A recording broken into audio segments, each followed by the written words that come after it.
তো টোটাল যত রকমের স্পিসিস ওই গ্রাসল্যান্ড কমিউনিটিতে আছে ডিপেন্ড করছে গ্রাসল্যান্ড কমিউনিটিটার উপরে for their survival, sustenance, propagation, যাই বলো না কেন, সেটাকে আমরা বলবো স্পিসিস ডাইভার্সিটি। এ কমিউনিটিকে বলবো স্পিসিস ইভেন কমিউনিটি, আর বি কমিউনিটিকে বলবো স্পিসিস রিচ কমিউনিটি। বায়োডাইভার্সিটি কার বেশি? অবশ্যই স্পিসিস বি এর বায়োডাইভার্সিটি স্পিসিস এ এর থেকে বেশি।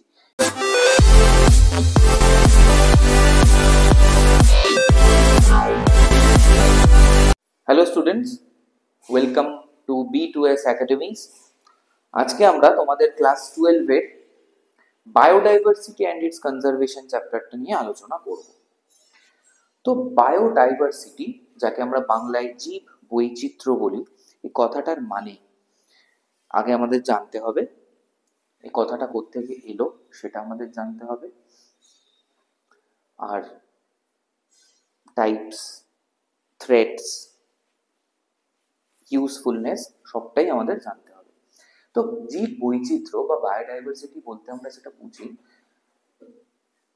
যে পৃথিবীর কে আমরা বিভিন্ন জোনে ভাগ করতে পারি, ঠিক আছে? বিভিন্ন জোনে ভাগ করতে পারি। কিরকম? এটা তোমাদের আগেও বলেছিলাম, আর একবার বলি। অ্যাটমোস্ফিয়ার, যেখানে এয়ার অ্যান্ড গ্যাস আছে, অ্যাটমোস্ফিয়ার, ঠিক আছে? আর একটা কি করতে পারি আমরা, কিছুটা আমি ওভারল্যাপ রাখছি কারণ কিছু জোন আছে যেখানে overlap. Lithosphere, rocks and sand, ঠিক আছে?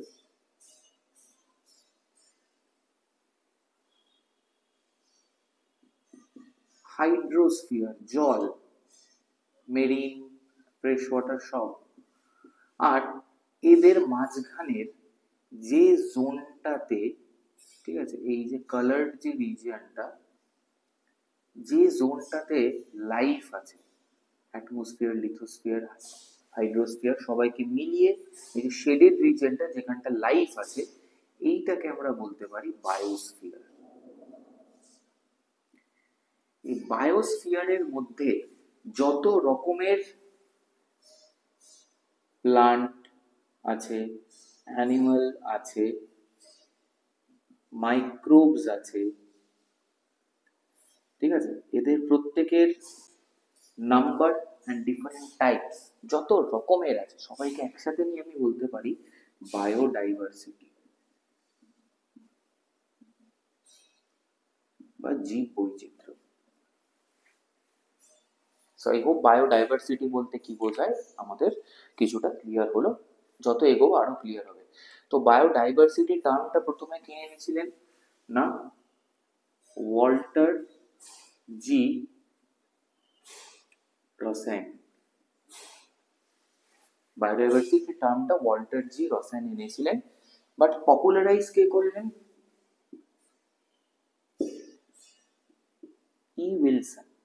ওনার বুক, বইটার নামে দিলেন বায়োডাইভার্সিটি। টার্মটাকে পপুলারাইজ করলেন এডউইন উইলসন, ই উইলসন বা এডউইন উইলসন, ঠিক আছে? তো ইন্ট্রোডিউস করলেন ওয়াল্টার জি রসেন, পপুলারাইজ করলেন এডউইন উইলসন, ঠিক আছে? তোমরা জাস্ট ডাব্লিউ জি রসেন আর ই উইলসনটা মনে রেখো। ই উইলসন প্রোপাগেট করলেন টার্মটাকে, আর ডাব্লিউ জি রসেন ইন্ট্রোডিউস করলেন টার্মটাকে। সো বায়োডাইভার্সিটিতে আমরা এগুলো বুঝলাম। তো এবার বায়োডাইভার্সিটি কত রকমের হয় সেটা আমাদের দেখতে হবে। বায়োডাইভার্সিটি ব্রডলি 3 ধরনের হয়, 3 ধরনের।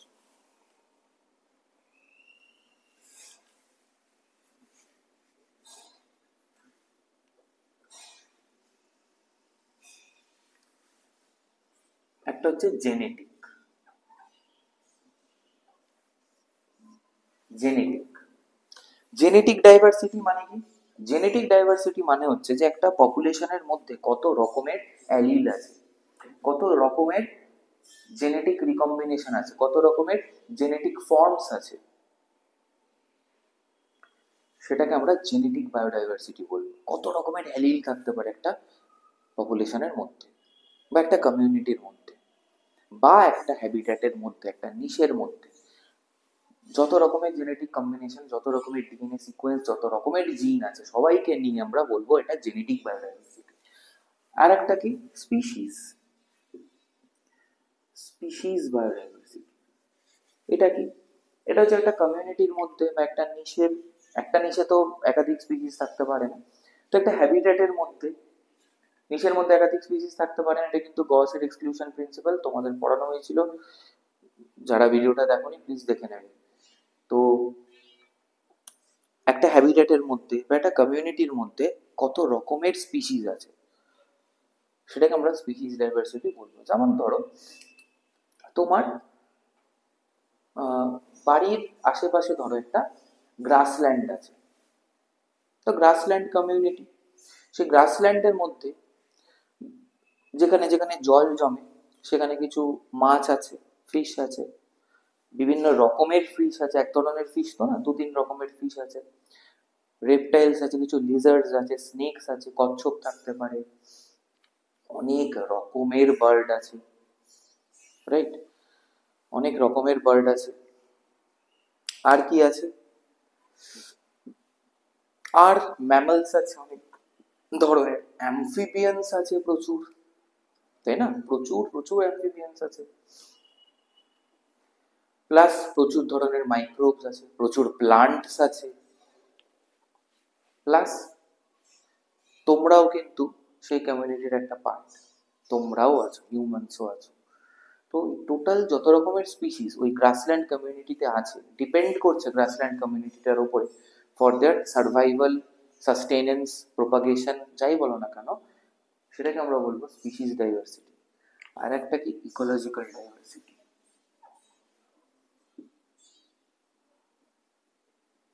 ইকোলজিক্যাল,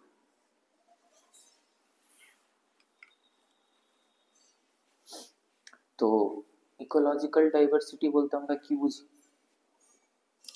ইকোলজিক্যাল ডাইভার্সিটি বলতে আমরা যেটা বুঝছি বা বুঝলাম সেটা হচ্ছে যে কত রকমের ইকোলজিক্যাল প্যারামিটার্স আছে এবং সেই ইকোলজিক্যাল প্যারামিটার্স এর উপর ডিপেন্ড করে কত রকমের কমিউনিটি হতে পারে এবং সেই কমিউনিটিগুলোর মধ্যে কি কি ডাইভার্সিটি আছে বা কমিউনিটিগুলো with respect to one another কতটা ডাইভার্স, কে বেশি ডাইভার্স কে কম ডাইভার্স, বা টোটাল কমিউনিটিগুলো নিয়ে যে একটা ইকোসিস্টেম তৈরি হচ্ছে সেই ইকোসিস্টেমটা আরেকটি ইকোসিস্টেমের তুলনায় কতটা বেশি ডাইভার্স বা কম ডাইভার্স, এই জিনিসটাই হচ্ছে ইকোলজিক্যাল ডাইভার্সিটি। তো ইকোলজিক্যাল ডাইভার্সিটির তিনটে ভাগ আছে, ঠিক আছে?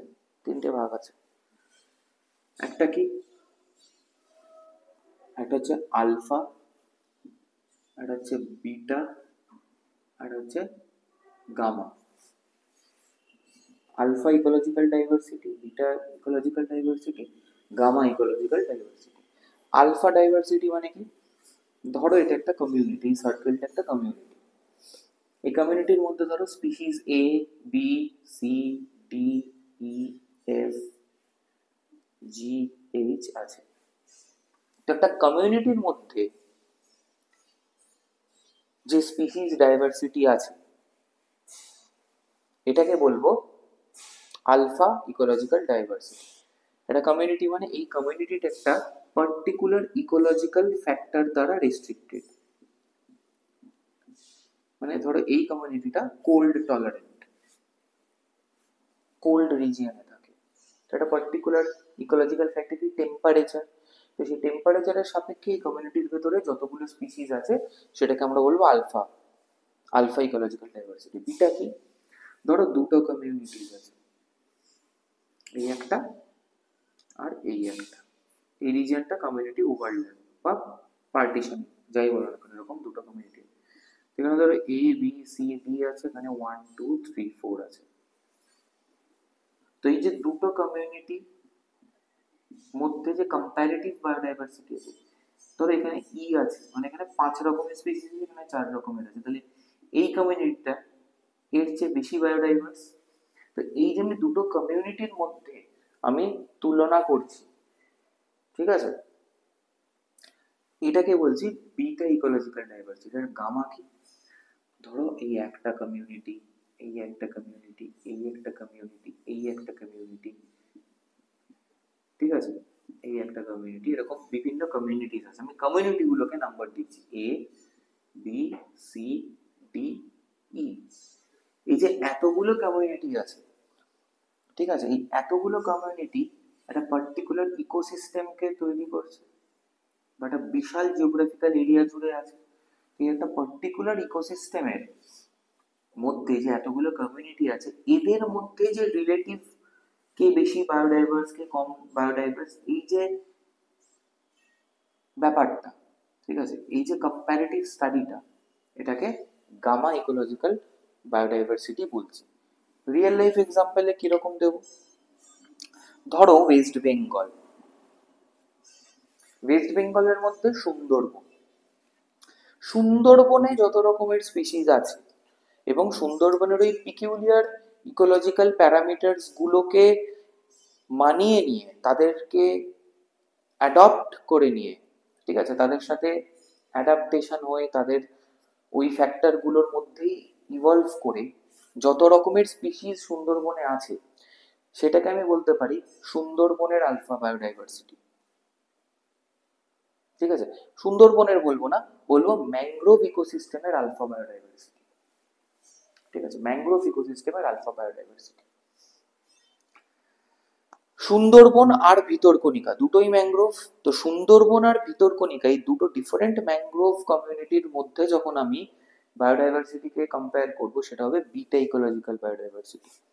আর সারা পৃথিবীতে যত ম্যানগ্রোভ ইকোসিস্টেম আছে, সুন্দরবন, ভিতরকণিকা, আন্দামান নিকোবর, গোয়াতে কিছু আছে, হ্যাঁ, মহারাষ্ট্র গোয়াতে কিছু আছে, ফ্লোরিডাতে আছে, অ্যামাজন বেসিনে আছে, এই সমস্ত জায়গায়, ইন্দোনেশিয়াতে কিছু আছে। তো এই সমস্ত সারা পৃথিবী জুড়ে যত ম্যানগ্রোভ কমিউনিটিস আছে, A B C D E, এরা প্রত্যেকে নিয়ে যে ম্যানগ্রোভ ইকোসিস্টেম তৈরি করছে, এই সমগ্র সারা বিশ্বের ম্যানগ্রোভ ইকোসিস্টেমের যে বায়োডাইভার্সিটি, সেটা হচ্ছে গামা ইকোলজিক্যাল বায়োডাইভার্সিটি।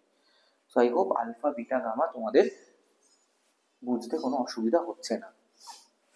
আর একটা জিনিস আছে তোমাদের এখানে আমি বলতে চাই, সেটা হচ্ছে যে স্পিসিস রিচনেস আর স্পিসিস ইভেন্টনেস। ধরো ধরো একটা কমিউনিটি আছে, এই কমিউনিটি হচ্ছে এ, আর এই কমিউনিটিটা হচ্ছে বি।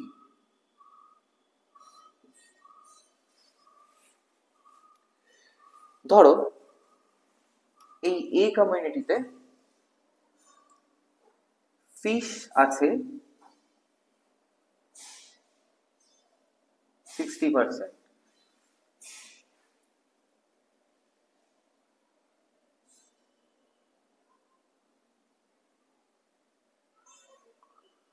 আর ধরো সে বার্ড, পাখি বার্ডস আছে ধরো 30%, আর ইনসেক্টস ধরো 10%। ধরে নাও এরকম একটা কমিউনিটি আছে। আর ধরো আর একটা কমিউনিটি আছে, এখানে ধরো ফিশ আছে 20%,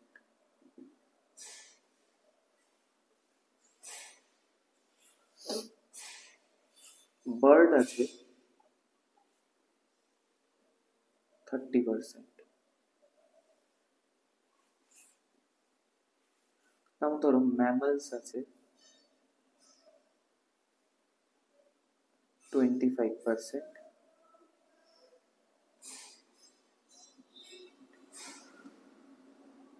ঠিক আছে, অ্যামফিবিয়ান্স অ্যামফিবিয়ান্স আছে ধরো সে 75, ধরো ধরো 15%, ঠিক আছে। আর রেপটাইলস আছে হচ্ছে ধরো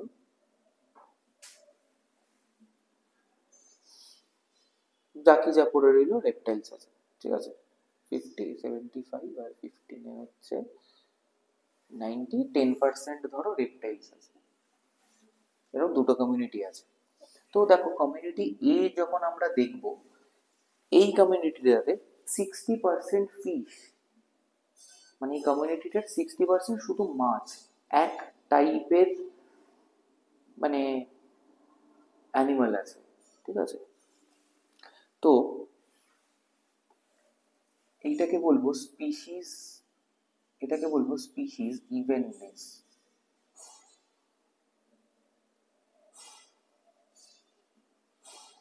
স্পিসিস ইভেননেস, এটা অনেকটা দেখো 60% একই রকমের স্পিসিস, তো এটাকে আমরা বলবো স্পিসিস ইভেননেস। আর এইটাতে দেখো কোনো একটা পার্টিকুলার স্পিসিস ডমিনেন্ট নয়, একটা পার্টিকুলার স্পিসিস বেশি সংখ্যায় নেই, সবাই কাছাকাছি সংখ্যায় আছে বাট অনেকগুলো আছে, এটাকে বলবো স্পিসিস রিচনেস, ঠিক আছে। এ কমিউনিটিকে বলবো স্পিসিস ইভেন কমিউনিটি, আর বি কমিউনিটিকে বলবো স্পিসিস রিচ কমিউনিটি। বায়োডাইভার্সিটি কার বেশি? অবশ্যই স্পিসিস বি এর বায়োডাইভার্সিটি স্পিসিস এ এর থেকে বেশি।